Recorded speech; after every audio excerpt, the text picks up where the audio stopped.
Welcome to Books and Bricks. Just waiting a few more seconds in case anyone else joins in. This is our second Books and Bricks. And here on the screen, I just have the bricks that I'm going to be using for what we're going to be building today. This is Miss Margot. Thank you for joining today. We may have one more of these books and bricks, and then for anyone who was in our Lego club while the library was open, we will most likely be moving on to online Lego club. Still be meeting, but using Zoom. All right, so I'm going to go ahead and get started. Like I said, these are the bricks I'm going to be using for what we're building today. I won't tell you just yet what we're building. I'll tell you after. Over. Just wanted to give you an idea of what I've got here. So actually, before I move it over, I've got about about 6 of the 4-piece bricks, 2 flats, about 10 of these 2-piece bricks, and then 1 of the 8-piece, a 6-piece over here, and then some of these slanted ones over here on the side. I'm just going to move that out of the way.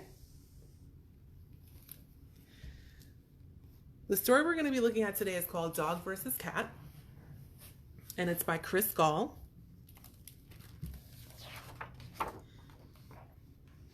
And it's published by Little Brown and Company. They're one of the publishers amongst many children's publishers who are kind enough to let us use their books for read-alouds and story times while the libraries are closed, while most libraries are closed. So this is Dog vs. Cat. One day, a man named Mr. Button went to the animal shelter with a funny-looking dog. Then he brought the dog home.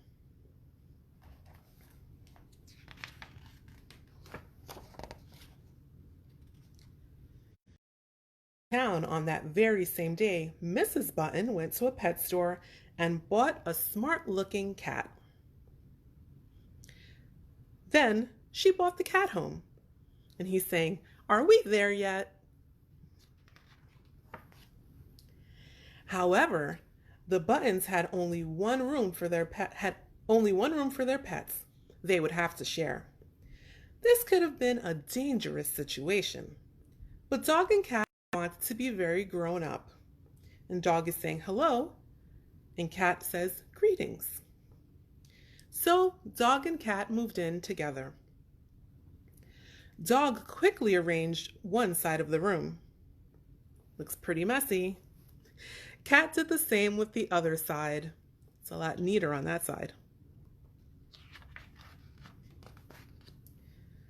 Dog gave Cat a warm greeting, but Cat didn't like shower. Cat offered Dog a mousewarming present. And this says mice. It's a box of mice. Ugh. Dog showed Cat how to chase a tail, and Cat is saying, "You've got to be kidding me." How to curl up with a good book. Their habits were very different. Keep in touch with friends all day long.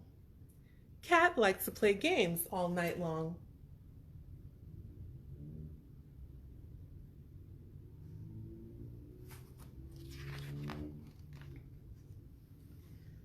There were more problems.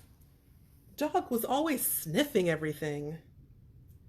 Cat would claw anything that moved, and he's clawing Dog's tail. Uh-oh. And Dog says, "Yow!" And then there was the litter box issue.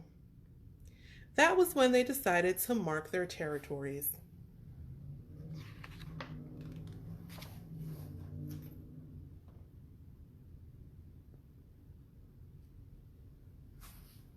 But neither Dog nor Cat was satisfied.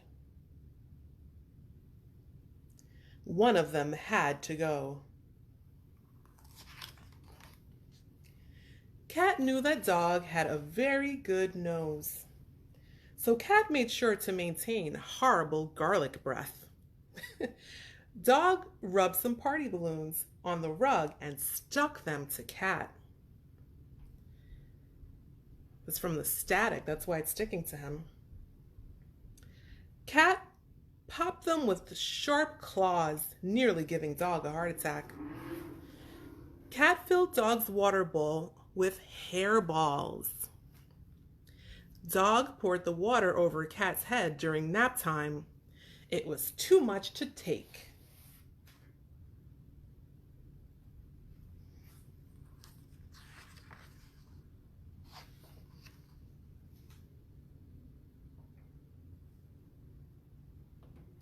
Each pet was determined to get the other in trouble. Cat used the silent dog whistle to make Dog howl in the middle of the night. And Dog is saying, "Oh!" Dog spread catnip over Mrs. Button's nice pillow so that Cat would go crazy. That was when the Buttons gave Dog and Cat a time out.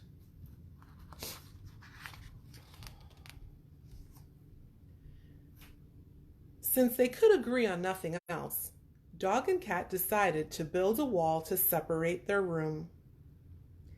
After they were finished, the room became very quiet.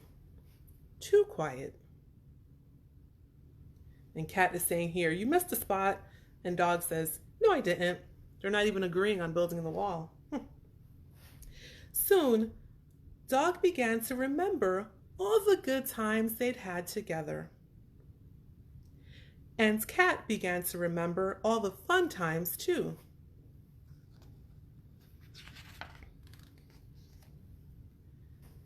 They began to miss each other. So Cat sent over a peace offering. And he's sending a letter. He made it into a paper plane, and it says, "Dear Dog." Dog replied. There he's throwing his letter over the wall.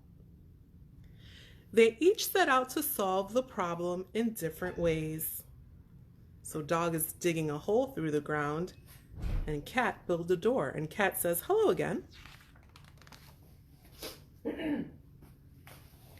Then one day, Dog and Cat heard a strange howling outside their door. Another pet!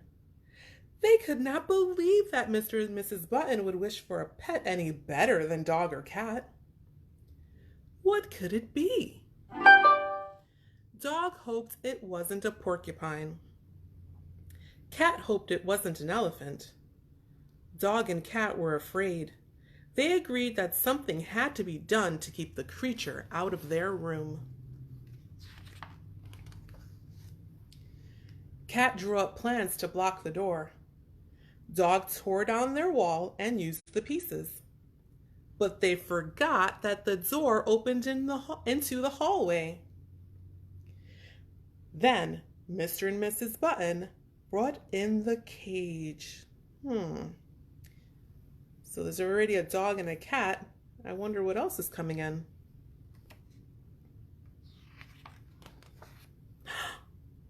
It was the most terrifying creature Dog and Cat had ever seen. And it had moved into their bedroom. The creature never seemed to stop screeching, and it certainly couldn't use a litter box. So Dog and Cat decided to move out.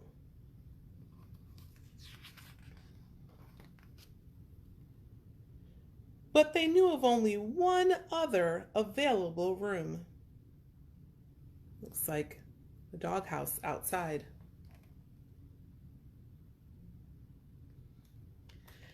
Cat drew up the plans. Dog hammered nails and lifted heavy things. And when they were done, they shared a pitcher of cold lemonade. This is amazing what they built.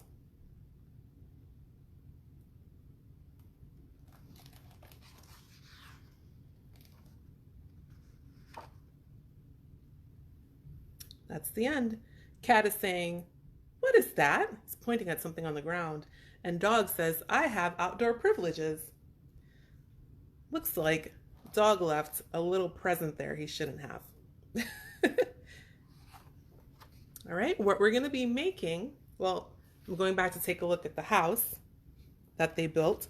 Looks like they built a treadmill here. We've got the little doghouse. Cat has his area up here and some stairs. Now I thought we could add, if you look here, you've got some stairs going, there's some kind of box there. I thought we could add a bridge going from one side to the other. So what we're doing today is building a simple bridge.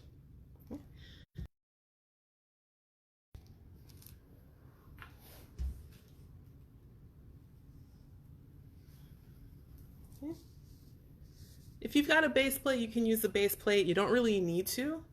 I'm just putting this down so you can see a little better because of my bright tablecloth.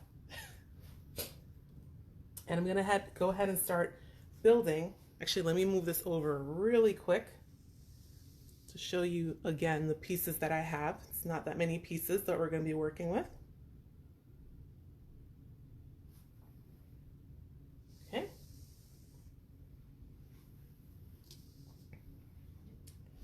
So I'm gonna need to build the legs for my bridge.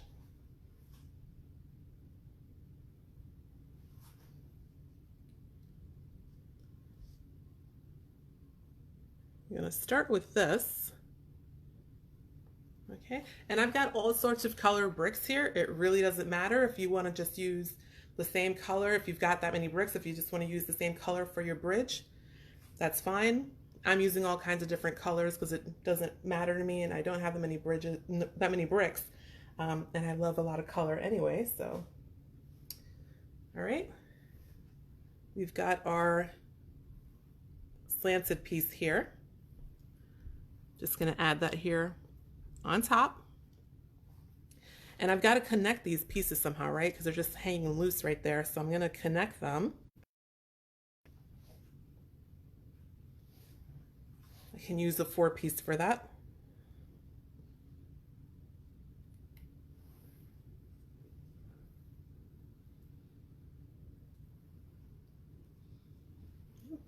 Just put it on the side there so you can see. I used a 4-piece. If I had a 6-piece, I could have put that there too. If I had an extra 2-piece, I could put it on the end there as well. I don't at the moment though, so we're just going to leave it just like that.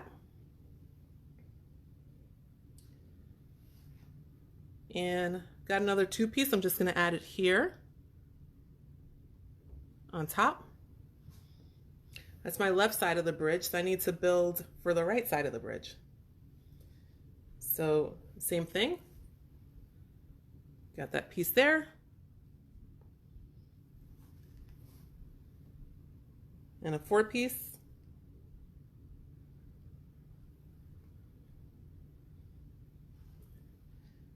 Got another one of these slanted pieces.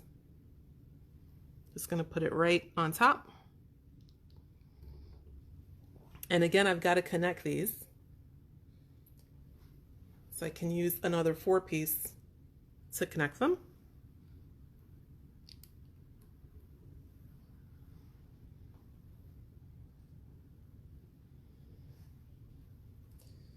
And just like I have a 2-piece on this side, I'm going to put one on this side. It needs to be the same on both sides so that the bridge can be stable.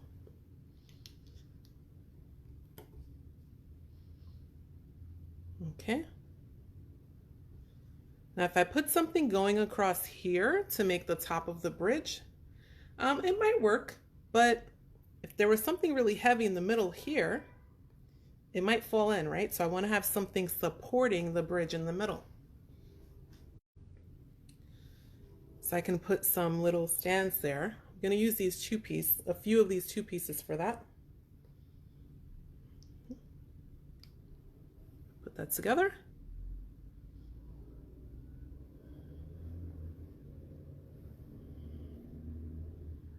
One and two.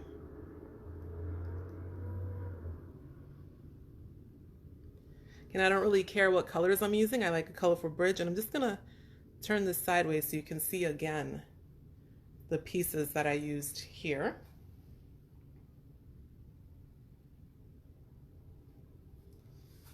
Right, so whenever you've driven with your family across a bridge, it's like a flat piece, right? You're kind of driving on a street, right?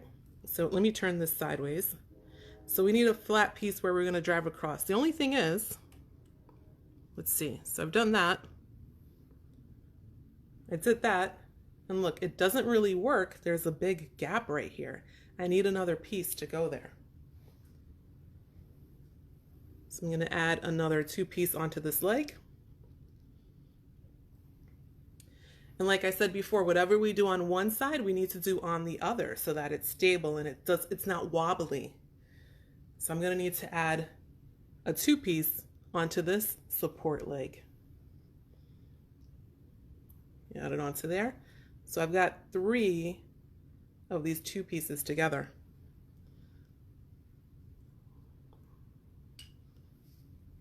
So let's see. If I stand this up,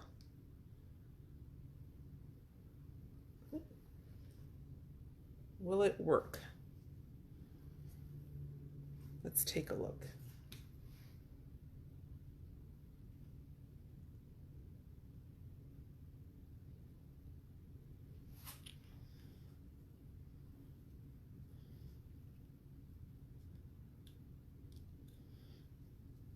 Does that stay standing? It does.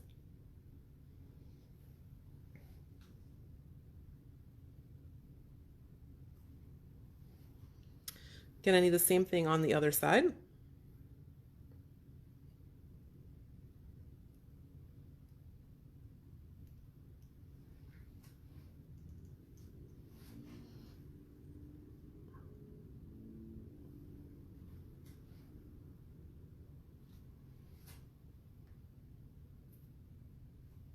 Oh, put the wrong pieces together. Here we go. Here's my leg. This is what I need to put together.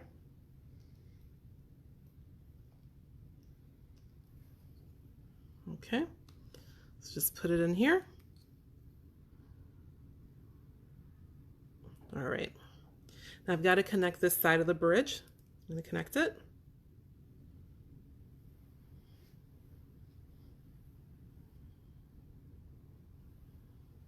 Okay. I could just leave it like this, but I'm going to put some decoration on top. I'm just putting some more of these 2-piece ones.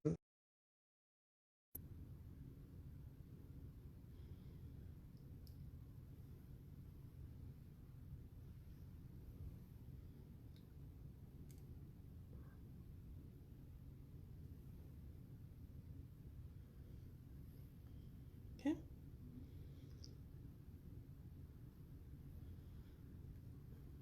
Just going to lift this up for a second. Okay.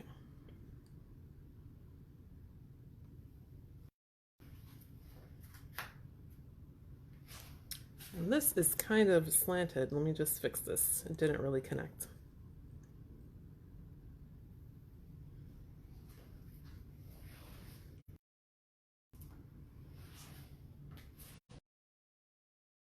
Do I want to add anything else to that?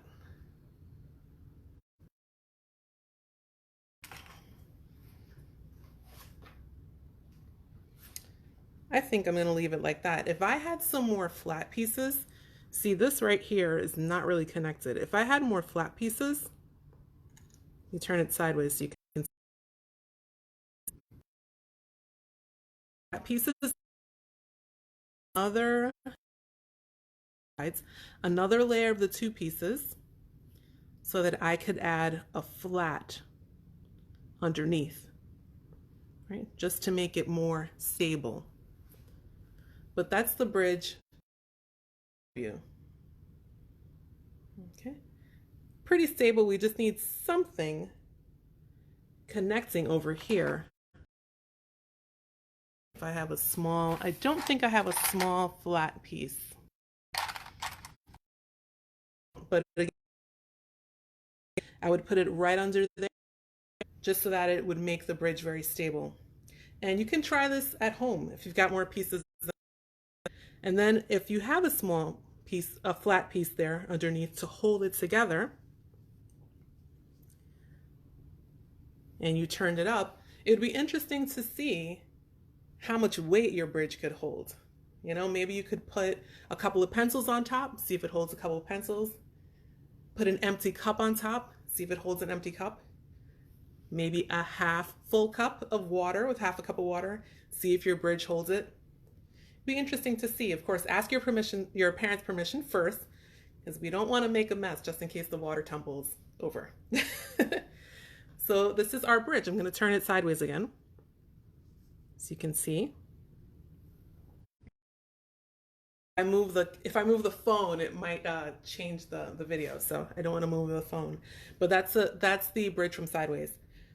So again, this was our bridge build today. We built for these two guys, for dog, built a little bridge that they could add onto their home in case they wanted to, or build a bridge from their home to the main house where Mr. and Mrs. Button are. Again, as I mentioned, we may have one or two more of these books and bricks online, but then our Lego club, when the library was open, I'm going to be contacting you soon through Zoom. If you built a bridge that you would like to share with us, please go ahead and share it with us through our Facebook or our Instagram account or our Twitter. All three of those are at Teaneck Library. So again, thank you for joining me. Bye-bye. Have a good one.